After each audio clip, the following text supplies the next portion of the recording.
Let's get to the riots. And while I have you up, give me your take on this. I mean, there are a lot of people who come away with the assessment that this is not, let's say, normal. Like, this is not just random. That you have, let's say, elements that want to almost color revolution-esque in the way that it's working. I don't know if I tire about that, but I'm open to hearing the argument for it. Give me your take on this, Chief, first, and then I'm going to go to Colonel Wilkerson. How do you see something underneath these riots in LA? I mean, to give you just to give a perspective on this, there's a guy. Oh, I got rid of the thing. There's a guy who's standing on a Wamo vehicle in flames, waving a Mexican flag. And my first guess was like, where the hell did he get that flag? Writing. I wrote Mexican flag. I'm gonna tell you about that in a bit. I don't know if you can see that. I wrote Mexican flag. It's the weirdest thing in the world. Like, these flags are massive. And she was like, where the hell did he get this Mexican flag? That right. Okay, it's not that one. I'll find it. But it is a bizarre clip, and they're waving these things all over the place. And you have to ask yourself, okay, this is a bit weird. Let's be easy now. I like the Mexican flag. I think it's kind of sexy. There's nothing wrong with it. It's just a bit. I spent a lot of time over there too. But however, let me just say, right here. I'm sorry to cut you off, but let me just say this. Let's get to the root of a couple things here first. One, go ahead. No, please. No, please continue. I'm just showing the clip. Okay. What I want to say, I'm gonna get to that in a moment. First of all, listen, we have people over here. We have the dreamers. We have young that came over here as kids. You know, we have people that come over here, okay, illegally, or whatever the case may be. What I'm bothered by is the traumatizing of these kids. You know, I heard something there was school graduations where you had ICE out there waiting, flying helicopters over the school graduation, and the families had to leave out, and the kids were scared. I hate that. You know, I think our Congress need to come together and come up with some type of program where we allow dreamers to be able to say, this is all they know. Give them a pathway to citizenship. Stop talking about it. It's almost like a two-state solution. We keep talking about it. Do it. Well, pathway to citizenship. Do it and stop talking about it, because that's all they know. You know, it started out, okay, we're going to get rid of criminals. Okay, I agree with that. I don't care what you feel about it. I agree with that. If you got criminals over here that are doing harm to us and so forth, well, you got to go. Now, peaceful citizens that have come over here, especially the dreamers, they're participants and participating in our country and our economy. We got to find a pathway to citizenship. Now, before I get to the flag, well, let me just say this. I'll go to the flag now. I think, my personal opinion, that's a disgrace. You're talking about you wanting to stay here and be a part of the United States of America, and then you're flying a Mexican flag? I don't get that. I mean, what are you trying to do? Now, that's where you get the Trumpies and the MAGAs going nuts, and that takes away from trying to get a true legal immigration plan. You got folks waving Mexican flags. What is that about? Wave a United States flag and say, I'm happy to be here. I want to stay here. Now, let's get to the other thing, the big elephant in the room that Larry and I, have experienced that. Bringing in the God-dogged Marines. Yes. Come on, give me a break. And for all you First Amendment rights and you gun conservatives and talking about, their main reason for having guns is to prevent the government from doing what they're doing right now. They're taking over a state, whether you like it or not. The governor did not come in and say, hey, let's bring in the National Guard. The Trumpies trying to prove a point because they can't get rid of all the so-called criminals. Now they're going to the peaceful people to get their numbers. And so now we're going to bring in the Marines and look all strong. That is low down, dirty politics right there. You shouldn't play politics with the Marines, our forces that they're to fight and defend our country, not to go against and put Marines out there to fight in the United States of America against Americans, because there are people that with legitimate papers and citizens out there protesting too, the peaceful protesters. What are they protesting about? The traumatizing of these young kids, these young dreamers that I may go home and my parents are not there. Okay. So now this Mexican flag, You need to be waving American flags that, hey, I'm over here. I want to be a part of this community. Okay. If you're going to raise a Mexican flag, then you go back over to Mexico and raise that flag. Now, that's my opinion there. It's just the only reason I bring up the Mexican flag is just a bit conspicuous. Like this clip is going to be the thing that solidifies Donald Trump's polling on this issue. That's my point. Exactly. Let me offer 3 points here, because I think they're very important. First of all, the LAPD police chief has been a really stalwart character in all of this. Mm-hmm. Unlike in 1992, my experience with the Watts riots, when H.W. Bush had to put troops in Los Angeles. He said this morning, and I think he's right, there are two elements out there. One of them is large, and it's peaceful protesters doing what the Constitution allows them to do. Right. They haven't caused me much problem at all. They sometimes get in the way. The logistics of it is more difficult, but they are doing what they're authorized under our system to do, protesting, right. Legitimate protest.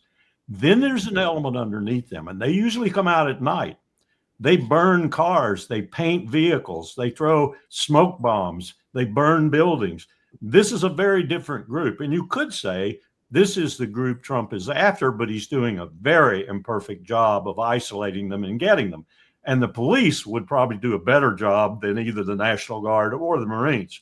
Third, or second, whatever point I'm at. Third, you're good. Third. When H.W. Bush handled this in 1992, he was going to do something that was roughly equivalent to what Trump is doing now, including the Marines. Colin Powell went hustling over to the White House with Dick Cheney's approval.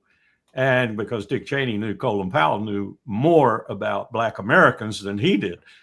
And he got H.W. Bush, and they had a long session, and H.W. Bush changed the execute order. He changed the rules of engagement and everything, because what Dennis just said is right. You don't send your bloodiest, most lethal killers into a domestic situation with live ammunition. Yes. You just don't do that. Here's the next point, which is really the one I'm frightened of. This is prep for the eventual takeover.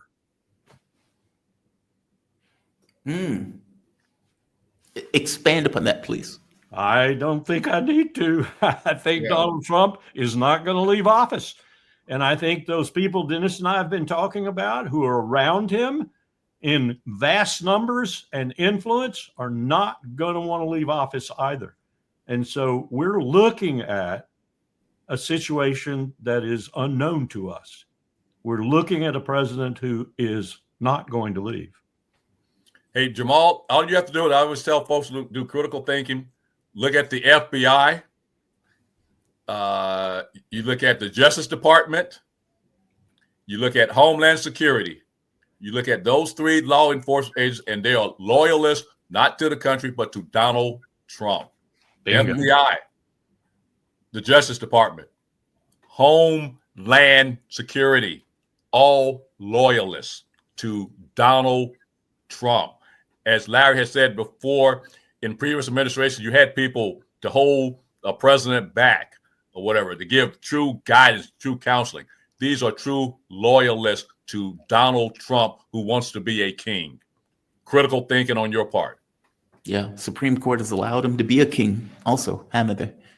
Yeah. So this is an American dictatorship, effectively in the making with Donald. Let me ask you this. Under that model, are these protests even legit? Like, meaning, is there something under these protests that is a subversive element that is effectively, oh God, the January 6th thing, I can't think of the guy's name, where he says, I'm going to be dead or in jail tomorrow, but I'm going into the Capitol. And then he went home and he let everybody else go into the Capitol. And when he went to the feds were like, yeah, we talked to him. He seemed okay guy. And it's like, okay, you're putting grandmas in jail, but that guy, for whatever particular reason, he's okay, even though he's on video screaming about going into the Capitol, and was directly related and responsible for moving the barricades in some respects to let people go into the Capitol. Meaning, a lot of people have thought that you have instigators Yes. who are directly involved, and that many of those people are from the FBI. Hell, this FBI agent, when you throw a rock, I mean, the people didn't even realize that they were there when Bobby Kennedy got killed, and come to find out, there he was. Like, meaning all throughout our history, and even on January 6th, you had agents who were just rummaging around in the crowds. They didn't want to acknowledge what they were doing. They didn't want to acknowledge how many were in the Capitol. They didn't want to acknowledge any of this stuff. And I'm saying, we know that there are people who instigate this stuff and would do so for political whims. And on an issue like immigration, oh, it is a hot button. You only need, as you point out, I could show you videos of them looting stores, burning cars. The guy with the huge Mexican flag, okay, where did he get the Mexican flag from on a whim? The people who are handing out black masks and stuff like that, just coming out with boxes of them, say, here you are. That is a bit weird. I'm not saying it is impossible. I'm just saying it is a bit weird. And if indeed you're trying to come up with your, burning down the Reichstag, this and stuff like this would be incentive in order to, hey, we were going to put Marines on the streets. Jamal, the true peaceful folks shouldn't allow that. They should, or we should say, like I just came out so strongly about the Mexican flag, the true peace lovers that are trying to do the right thing, they should condone that. As I just articulated, hey, listen, we don't condone them flying. There could be an instigator. As I told you before, I give you opinions, assumptions, and facts. I don't know that, but I wouldn't be surprised. The political world is not fair. People don't play fair. So you can have plants in there. Yeah, doing those. But those true, peaceful, loving people should not condone that, and they should speak out against that, and say, hey, go ahead, Larry. I was just going to say the problem is, as this woman was saying this morning, who was quite articulate along with the police chief, she's a leader of some of the peaceful protests. She said they have guns, they have knives, and they will use them. We don't. We refuse to use violence. We have a professional underclass in this country that does this sort of thing, that makes money off doing this sort of thing, that is right at every protest virtually. And when they see it's really going well, they go full bore, and they savage buildings, they steal things. Yeah. I mean, it's a professional underclass. Now, what Trump's going to do, I think, but not Trump, he's not smart enough, but the people around him who are, they're going to watch, isolate, and pick these people. They'll have photographs of them, bios on them, and everything else. And when the time comes for the initial takeover, they'll be in the front lines of the takeover. They will use them, just as Hitler did.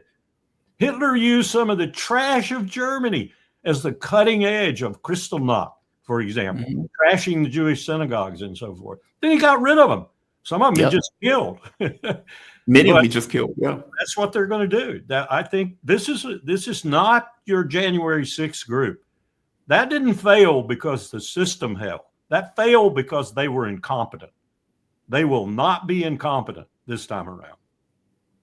Well, hey, let me give another analogy I talk about with this Mexican flag. When I was saying, those that don't go on and trying to do the right thing, it makes me, hark back, and Larry, remember this. I remember when we first took over Baghdad, and we had some troops, that got so excited they're going to run and raise the American flag, there. And I remember my former boss, the chairman of Joint Chiefs of Staff, got on the phone, take that flag down right now, And likewise, we should have had people saying, hey, take that flag. We're here, to support. Hey, we love America. We want to be here.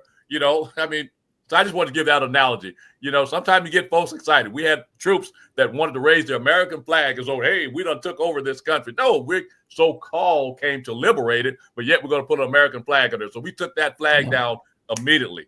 Likewise, somebody should have been telling, if they are plants or whatever the case may be, or if it wasn't a plant, it was just an innocent person, why the Mexican flag? I still ain't figured that one out. So smarter people should have said, hey, guy, if you're not a plant, hey, take that down. That's not helping our cause. If you are a plant, then maybe that's when you should get violent and, hey, you're not going to do this. I'm being funny there. I'm being sarcastic. Listen, either way, bad idea. You set me up for this comment, Dennis. You set me up for it. Okay. The military took that flag down, but we damn sure tried to take over Iraq. Well, touchdown. I accept that, Larry. You're exactly right. I accept that. And look, and once again, Jamal, sometimes Trump said loud things out loud, too. And in Trump's case, he said we should have kept the oil, too. Yes, he did. Yes, he did. And when he went to Syria, he kept the oil this time around. Guys, this has been a lively conversation, and I really appreciate both of you joining me for this. I honestly do. Just to give the bio, Dennis Fritz, he's retired Commander Chief Master Sergeant of the United States Air Force. He is currently director of the Eisenhower Media Network, EMN, with the mission to promote peace and diplomacy over war. While on active duty, he served as the principal senior advisor to 4-star commanders in the Pacific Air Command and Air Force Space Command.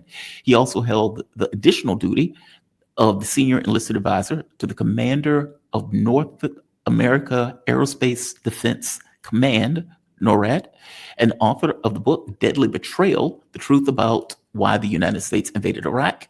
And of course, Colonel Lawrence Wilkerson. He is the former distinguished visiting professor of the government and public policy at the College of William & Mary in Williamsburg, Virginia. He also taught for 6 years at the University Honors Program at George Washington University in Washington, D.C. He is also, and probably best known as retired United States Colonel and former Chief of Staff for United States Secretary of State Colin Powell. Gentlemen, Hey, thank Jamal, you for this. before we close, Yes. can I make one comment? And Of course. one correction, because I want to give this person due justice. I Yep. stepped down as the director of the Eisenhower Media Network effective June the 1st.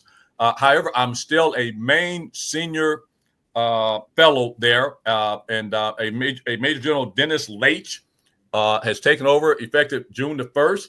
And part of that reason, we want to make sure we put pressure on all these flag officers and general officers out there that we wish to speak up. And General Leitch is going to put the pressure on those general officers to come out and speak up about what's happening in our country, both here in Washington, D.C. and expanding into L.A. now, and then also internationally. And so, but I'm still a senior fellow at the Eisenhower Media Network, along with my colleagues there. And I just wanted to make that correction for your audience. No, thank you for that. And honestly, both of you, fantastic conversation. Thank you for this. I really appreciate it. You be safe. Have a good one, guys. Likewise, thanks for having us. All right. That was a great conversation. I enjoyed that.